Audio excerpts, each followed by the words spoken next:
अस्सलाम दोस्तों, city cricket stadium के बाहर से आपको खुश आमदीद। बहुत सी टीमें आपको वर्ल्ड में ऐसी मिलेंगी जो हारी हुई बाजी को जीतने का फन जानती होंगी, मगर आपको कोई टीम ऐसी नहीं मिलेगी जो जीती हुई बाजी को आराम से हार जाए। मगर पाकिस्तान टीम को देखें तो ये बात गलत साबित होती है, क्योंकि पाकिस्तान टीम अपनी जीती हुई बाजियों को बहुत बार हारा है। और इस टूर की ही बात करें तो ये दूसरी बार ऐसा हो रहा है सिडनी क्रिकेट ग्राउंड के अंदर, कि जहां पाकिस्तान का पलड़ा थोड़ा भारी था, मगर ऑल ऑफ सडन सिर्फ एक ओवर के अंदर सारी गेम चेंज होगी। टेस्ट में हमें सुना कि एक एक सेशन बहुत मैटर करता है, मगर यहाँ पर एक ओवर ने सारी कहानी बदल दी। और वो ओवर था हेजलवुड का, जिसमें 3 विकेटें गिरी और उसमें 2 प्रॉपर बल्लेबाज थे पाकिस्तान के जो आउट हुए, और सारी कहानी चेंज होकर रह गई है।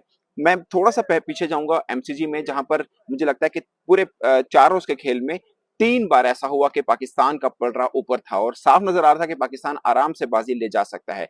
अभी भी जब पहली इनिंग खत्म हुई ऑस्ट्रेलिया की और पाकिस्तान बल्लेबाजी पे आया, पाकिस्तान के 2 सलामी बल्लेबाज बल्कि शान मसूद और अब्दुल्ला शफीक जब जल्द आउट हुए थे, तब भी कहानी दूर नहीं हुई थी। बाबर आजम और साइम अयूब ठीक ठाक बल्लेबाजी कर रहे थे, और साइम अयूब के आउट होने के बाद भी कहानी बदली नहीं थी।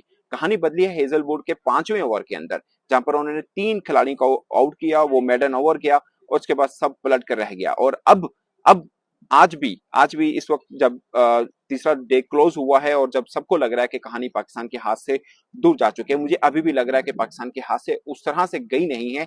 अगरचे पाकिस्तान एक जीती हुई बाजी को एक मुश्किल में ला खड़ा कर दिया है पाकिस्तान ने, बट मुझे लगता है कि यहाँ पर भी 100 रन का इजाफा पाकिस्तान को ऊपर लेके जा सकता है। आसान नहीं होगा। यहाँ पर ऑस्ट्रेलिया के भी एलेक्स कैरी आए थे, उनके विकेटकीपर बल्लेबाज, प्रेस कॉन्फ्रेंस में, और उन्होंने बोला कि पाकिस्तान एक रिजिलियंट टीम है, काफी रेजिस्टेंस करती है, और कोई भी स्कोर होगा तो वो मुश्किल हो सकता है। और उन्होंने बोला कि हम ये नहीं कह सकते कि अभी मैच में ग्रिप हमारी मजबूत हुई है या हमारी पकड़ मजबूत हुई है, क्योंकि रिजवान और आमिर जमाल खड़े हैं। और पाकिस्तान के लिए अच्छी चीज ये है कि दोनों पहली इनिंग के टॉप स्कोरर हैं, और यहाँ पर भी अगर किसी एक बल्लेबाज की 50 हो जाती है, थोड़ा सा एड ऑन रन होते हैं, मतलब 100 रन का ऑडिशन होता है, तो पाकिस्तान के लिए कहानी उनके हक में हो सकती है। आमिर जमाल आए थे आज फिर प्रेस कॉन्फ्रेंस में, और उन्होंने भी ये बात की कि 150, 170, 80 रन जो है एक अच्छे फाइटिंग स्कोर है, और अगर 200 से ऊपर हो जाता है तो बात पाकिस्तान के हक में जा सकती है। मगर सवाल फिर वही है कि यहां तक भी 170 तक भी पाकिस्तान को पहुंचाएगा कौन? क्योंकि मुझे भी लगता है कि 170 यहाँ पर फाइटिंग स्कोर हो सकता है। वो इसलिए हो सकता है कि पिच जो है वो थोड़ा ऑड बिहेव कर रही है। कहीं पे जो आमिर जमाल ने बोला कि कहीं पे बॉल स्किड हो रही है, कहीं पे टर्न हो रही है, कहीं पे टर्न नहीं हो रही, कहीं बैठ रही है, तो ये पाकिस्तान के लिए प्लस पॉइंट हो सकता है। अगर थोड़े रन और एड ऑन हो जाए तो ऑस्ट्रेलिया जब यहाँ पर अपनी दूसरी बारी लेने आएगा तो उनके लिए मुश्किल जरूर रहेगी। और पाकिस्तान के लिए यहाँ पे सिडनी में एक अच्छी चीज ये हुई थी कि पाकिस्तान पहले बल्लेबाजी की थी, वो इसलिए कि पाकिस्तान को सिडनी के अंदर यहाँ पर चौथे या 5वें रोज बैटिंग करने का उस तरह से मौका नहीं मिलेगा। यानी पाकिस्तान अब ऑलमोस्ट आज तीसरा रोज है, तो पाकिस्तान के सभी बैट्समैन समेट गए हैं, सोहेल रिजवान और आमिर जमाल खड़े हैं, और कल आकर अगर लंच तक भी वो स्टे कर लेते हैं और पाकिस्तान का कुछ रन बन जाते हैं 150, 170 तक, तो कहानी पाकिस्तान के हक में हो सकती है। मगर सवाल अगेन यही है कि क्या मोहम्मद रिजवान और आमिर जमाल वो बारी ले सकते हैं? और सवाल फिर वही कि इस पूरी टेस्ट सीरीज के अंदर जो पाकिस्तान की पर्थ से शुरू हुई और फिर एमसीजी में हुई और फिर यहाँ पर सिडनी में, खासकर 2 टेस्ट मैच जो एमसीजी और सिडनी वाले थे, इस दोनों में कहानी क्यों लग रही थी कि पाकिस्तान मैच में आ सकता है और ऑस्ट्रेलिया को उनके घर में 95, 96 के बाद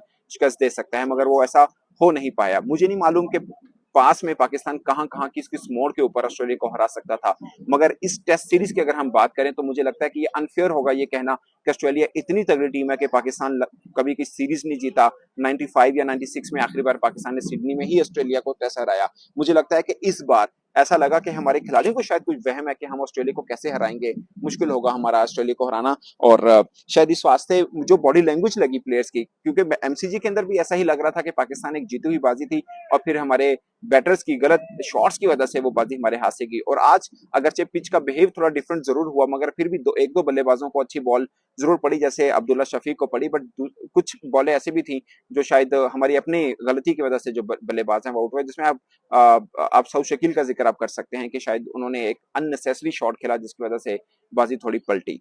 तो दोस्तों कुल मिला के पाकिस्तान, मुझे लगता है कि इस सीरीज के अंदर हमें नजर आया कि पाकिस्तान ऑस्ट्रेलिया से कम नहीं है, मगर शायद बिलीव में थोड़ी कमी है कि हमारे खासकर बल्लेबाज उस बिलीव में आ नहीं रहे कि हम ऑस्ट्रेलिया को यहाँ पे हरा सकते हैं। मुझे तो ये लगता है कि ये मैच फाइनल मैच हो सकता था, यानी सीरीज बराबर हो सकती थी एमसीजी के अंदर जहां पाकिस्तान ने चांसेस गवाए, और अब सिडनी के अंदर कहानी थोड़ी डिफरेंट हो चुकी थी। बल्कि मैंने 1-2 ट्वीट भी देखे सीनियर जर्नलिस्ट ने जो कह रहे थे कि अब तो लगता है कि पाकिस्तान जीत के करीब आ रहा है। मगर कहानी एकदम पलटी और 1 ओवर के अंदर कहानी पलटी। अगेन कल का सेशन बहुत इंपॉर्टेंट है और अगर लंच तक पाकिस्तान टीम कुछ कर लेती है और स्टे कर लेती है तो मुझे लगता है कि ऑस्ट्रेलिया को मुश्किल जरूर पड़ेगी, मगर एट द मोमेंट मुझे लगता है कि 70-30 और ऑस्ट्रेलिया को बहुत बड़ा एडवांटेज है। खासकर कल आकर अगर वो किसी एक बल्लेबाज को भी आउट कर लेते हैं तो पाकिस्तान के लिए मुश्किल से मुश्किल तर होता जाएगा मामला। तो दोस्तों आपको क्या लगता है, आपकी क्या राय है, कमेंट की सूची में जरूर आएगा। मैं तो सत्ता के लिए इतना ही, इजाजत दीजिए, अल्लाह हाफिज।